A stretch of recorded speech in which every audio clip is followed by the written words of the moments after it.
Hello, हर हर महादेव, जय श्री राम। हम सोचने अपने माई के साथ आज एक वीडियो बनाई।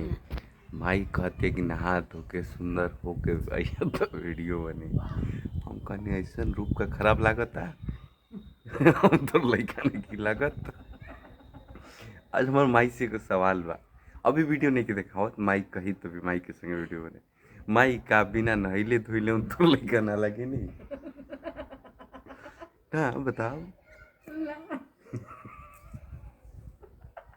यार ये गलत बात है यार। नोइला धोइला खाती आदमी लड़का के कैसे छोड़ सकेला यार।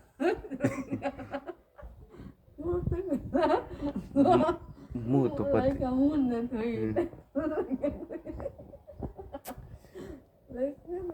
अच्छा ठीक बा माई आज से देख वीडियो बनाता आज ही वीडियो डालब आ चैलेंज 365 दिन के चैलेंज ठीक ना आज पूरा हुई।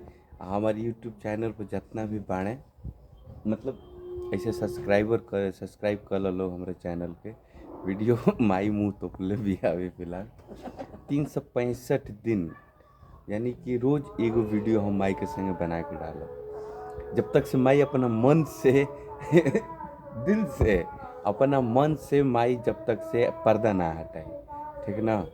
ठीक बा तो काल से हम नहाए शुरू करब ए बेरा से ठीक ना। माई के फोन आ गए।